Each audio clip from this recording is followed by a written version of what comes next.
Hello and welcome to another Sprues and Brews unboxing. Today we're looking at Warhammer Underworlds Spitewood, the latest expansion set for Warhammer Underworlds Embergard. So yeah, this is an interesting one today. We've got the first kind of big box expansion for Embergard. In the past we've just had warbands. This one seems to mix things up a little bit. So first I want to say massive thanks to Games Workshop for sending this over to review on the site.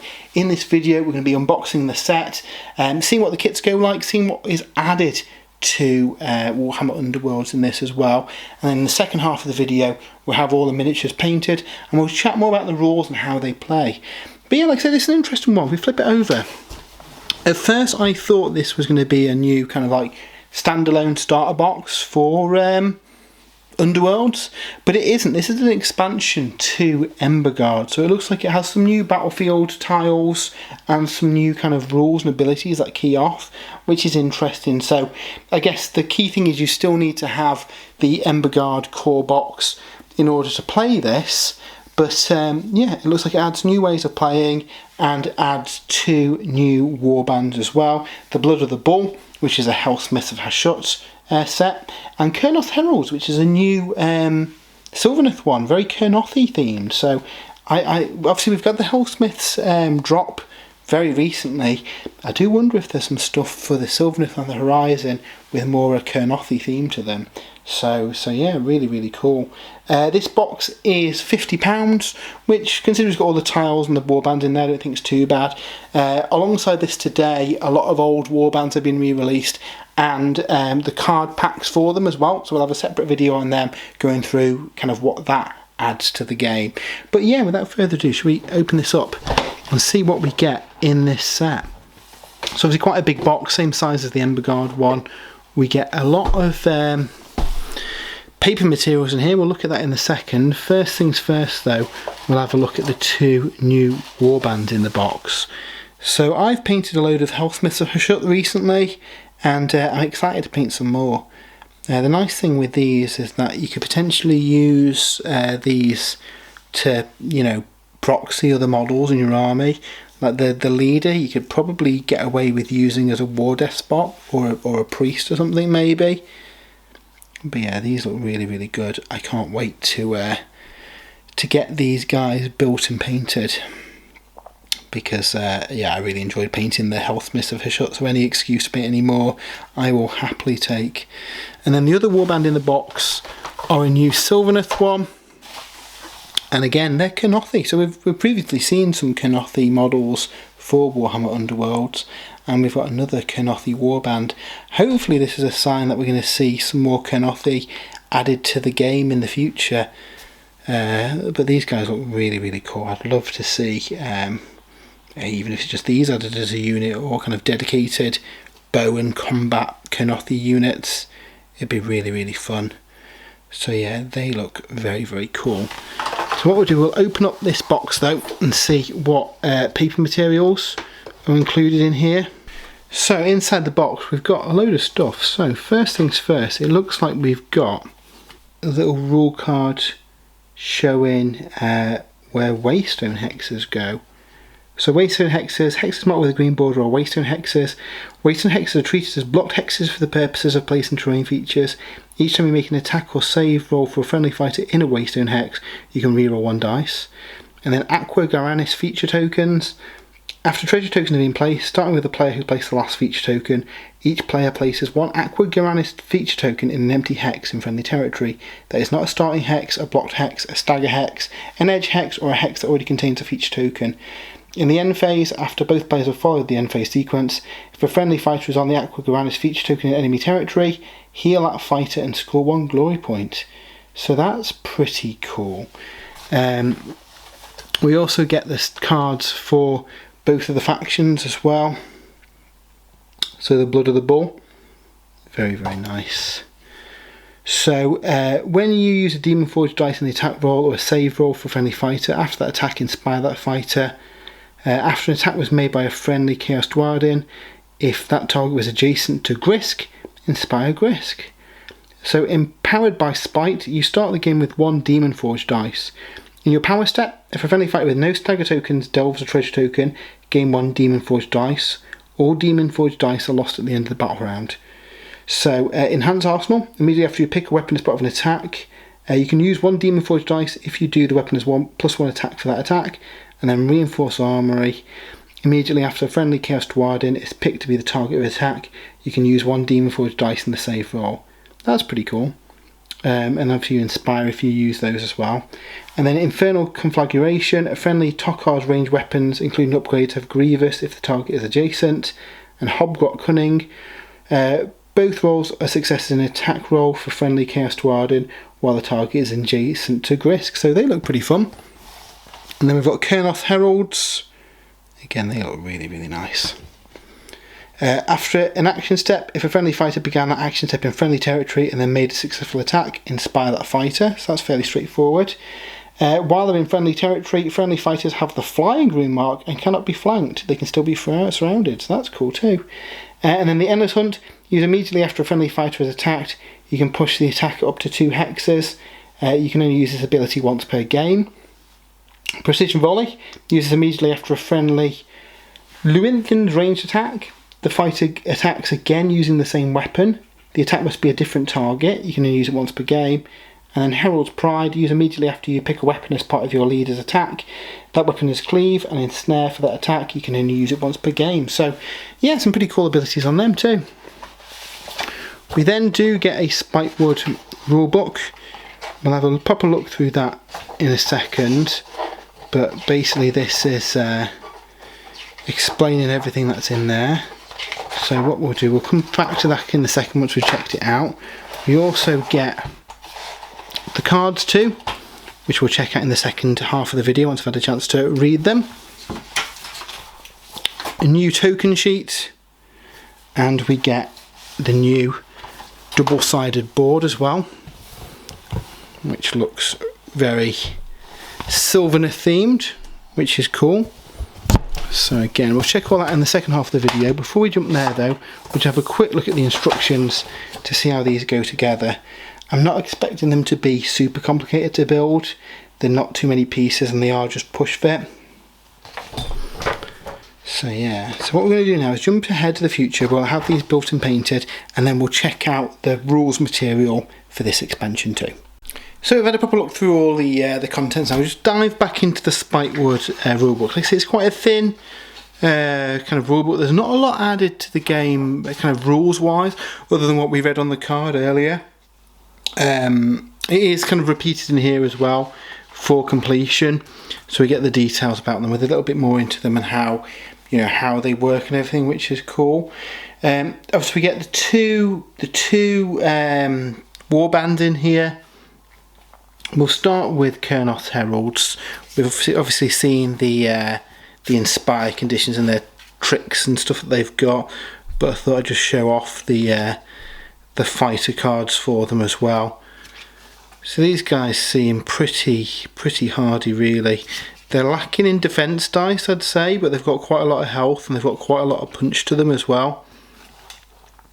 So they might not be the most resilient in, you know, saving rolls, but they can take quite a bit of damage and they get a lot of dice on attacks as well. So I think they're going to be quite punchy, quite a nice one to use. Now the deck that's recommended to use with them in the box is Hunting Grounds. So this is a strike deck. We've got the card list there. It's still a shame that they don't print that it's a strike deck on these. I think the whole kind of strike mastery, all that jazz, was a late addition to this maybe. I'd have liked to have seen this all kind of written on the cards. But if we have a quick look at the kind of stuff, it all very much revolves around kind of fighting in friendly territory, trying to push people outside of your territory, driving people back, all that kind of stuff. So very much you'll be fighting quite defensively, trying to you know, push back anyone in your territory, attack them as they're coming in. Not really one for pushing out of your own territory to do stuff. And you can see that in a lot of these cards here, the quite defensive playstyle that you're going to have. So that's cool. I feel it kind of fits the warband as well. These guys are meant to be defending Kurnothi from invaders. so I feel it does kind of represent that. So yeah, we get some cool upgrades in here too. But yeah, nice little assortment of things for the warband. I've got a full write-up over on spruesandbrews.com where I'll go a bit into kind of these warbands, what the kind of key cards will be, how I think they'll play out. So if you are interested in checking out that side of things, that is up over on spruesandbrews.com. But just thought I'd show off the cards on here so you can see what they all do and how they play and kind of the main gimmicks for them. Like I say, there is some pretty cool stuff in here that you can equip to your guys too. But yeah, again, I'm a bit torn on the replacing the artwork for miniature shots on these. I did quite like the artwork, especially when if the miniature shots are all of this warband, maybe more kind of logic to that. So that is Hunting Grounds. The second warband is the Blood of the Bolt. Again, we've seen kind of how they operate earlier, but you see there's a lot of kind of crit abilities on these guys, and again quite resilient as well for a bigger warband. Obviously got 3 health on these guys, but most of the time when they inspire they go up to 2 defense dice.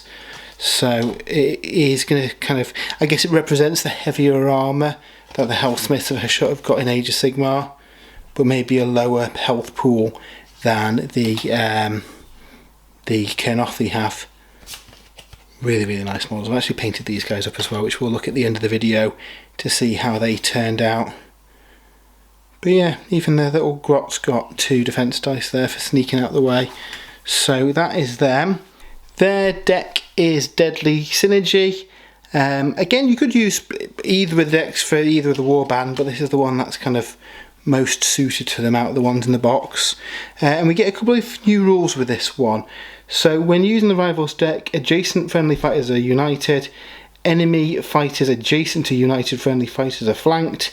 If each other friendly fighter is slain, the remaining friendly fighter is united. And as you can imagine, a lot of the abilities play around that. So wanting united fighters to do attacks, and kind of attacking in unison, attacking in sync, is very much kind of the way you're going to go. So again, these guys are going to bunch up together and bully people, run off with objectives together, you know, have your guys next to each other so they all are united. Again, does seem to be the vibe on this one. So again, very much a positioning one as well. You don't want your guys running around singly. You want to take advantage of that united rule to score a lot of these. If you go separate, you're going to struggle to score because you've not got the united unless your guy's the only guy alive. So yeah, he's good with that rule that if everyone else is dead, you do count as united as well, because it means that you still can score some of these at the end of the turn. But yeah, again, some interesting stuff here. As you expect, again, all keying off united. So a larger warband really favours this one, even if they are a weaker warband, because there's so much stuff in here that keys off being united. It does feel that if you've got the numbers, then you've definitely got a bit more of an advantage in this one. Some really nice upgrades in here as well. So yeah, pretty fun. Unusually this time round we haven't got another deck released at the same time as this. They are releasing all the warband decks for another chunk of supported models that previously had rules that didn't get them in the last little refresh. Apologies for the quick cuts in this one as well. There's a very vocal dog who wants to share her thoughts on Spitewood as well. But yes, that's the warband decks and the Rivals decks in there. The rest of the book really is mostly lore, and some really good lore as well. If you're a Sylvaneth fan, this one is going to appeal to you. Kurnothi, which is basically the resting place of Kurnoth, Elariel's husband, has been kind of brought back through her spell the Kurnothi have returned. So it states here that, you know, not all the Kurnothi are necessarily Sylvaneth. Some of them are mortal creatures, like the various centaurs and stuff that we've seen over the years, and they're all returning to Kurnothi because it feels that Kurnoth himself is going to return. So I definitely do feel this is building up a future Sylvaneth storyline. I do think we'll get Kurnoth in Age of Sigmar and a load of Kurnothi units in a similar style to what we've seen in this box. So yeah, if you are a Sylvaneth fan, this one probably is worth picking up just for that, because there's lots of cool lore in here. We get some nice background on both of the two warbands too. Some nice art, and then another kind of breakdown. This is the same as what's on the card in the box as well, so you don't necessarily need the book out while you're playing. Uses the core Embergard rules. Just have the little card out so you remember about placing the Aqua Guaranis feature tokens and how the Waystone hexes work. Other than that, everything works the same. You do get an updated rules reference at the back, but that's all the same as the core game, so nothing's changed mechanically here, which is really, really good. So yeah, so that is fun. Before we finish off though, we do want to have a look at the models, because we managed to paint these guys up and had a great time doing so. So we've got the Helsmiths here. Again, I've been painting up a lot of Helsmiths of Hashut recently with their army set coming out, but the models in the box are really, really nice too. And there's some scope here for using these as other you know, other unit options in the range as well. If you've picked up that army set and you haven't, you know, obviously the main release isn't out yet, you've got her, an alternate war despot, which looks really, really nice. Really, really nice kind of standard bearer here, maybe for your spear units. And the guy with the maces I quite like to use as the, I forget what it's called now, the priest, Ashen Elder, I think they're called. I'll be using that one until the proper model comes out, just as a nice distinct model. So really, really nice, really enjoy painting them up. If you want a taster of how the Helsmiths kind of paint up, that's worth picking up as well. On the Sylvaneth side, these guys are absolutely incredible models. They look phenomenal. And an amazing job here painting these. I really hope that we get this kind of style unit as a unit in Age of Sigmar. From the lore in there, I'm pretty certain that we will. But yeah, I am so impressed with these. Really, really cool models. And yeah, Stacey's going to be painting up the her Sylvaneth army, and I'm pretty sure that if these get released, she's going to do them in the same scheme. They work so well. Really, really nice models. So yes, that is the Spitewood expansion for Warhammer Underworlds. Like I say, from a gameplay mechanic, it adds a couple of new bits, but doesn't like overhaul the rules, so don't worry about it kind of changing up things too much. It is more of an expansion and supplement, but there's 2 new warbands, the new board, and a couple of new things to mix up play, which is really cool. Alongside this today, there is also, if I just grab it, I'm going to go through all these on the video, but the warbands of Spitewood cards. So we do get faction warbands for a lot of older ones that weren't in the initial run. Obviously we did get a similar pack like this with 16 that were in the first run, and they've done the same again here, kind of bringing those old ones up to date. So what I'm going to do is chat about those a little bit more on the article. Because otherwise it'd be a really long video of me just cycling through cards, which nobody wants to see. So I'll do a full write-up on the article, kind of going into what they do and what's new for them and how they play. But yeah, I hope you've enjoyed this video. Hopefully there'll be some more Warhammer Underworld bits on the way soon. They generally tend to release some not so long after the big box that they do each year as well. So hopefully we'll get another couple on the horizon. normally in line with the various different armies they release for Age of Sigmar as well, so that's probably worth looking at in the future. If you have enjoyed the video, why not give us a follow, give the video a like, share with your friends, and let us know, are you going to be picking up a Spitewood? What do you think of the latest edition of Warhammer Underworlds?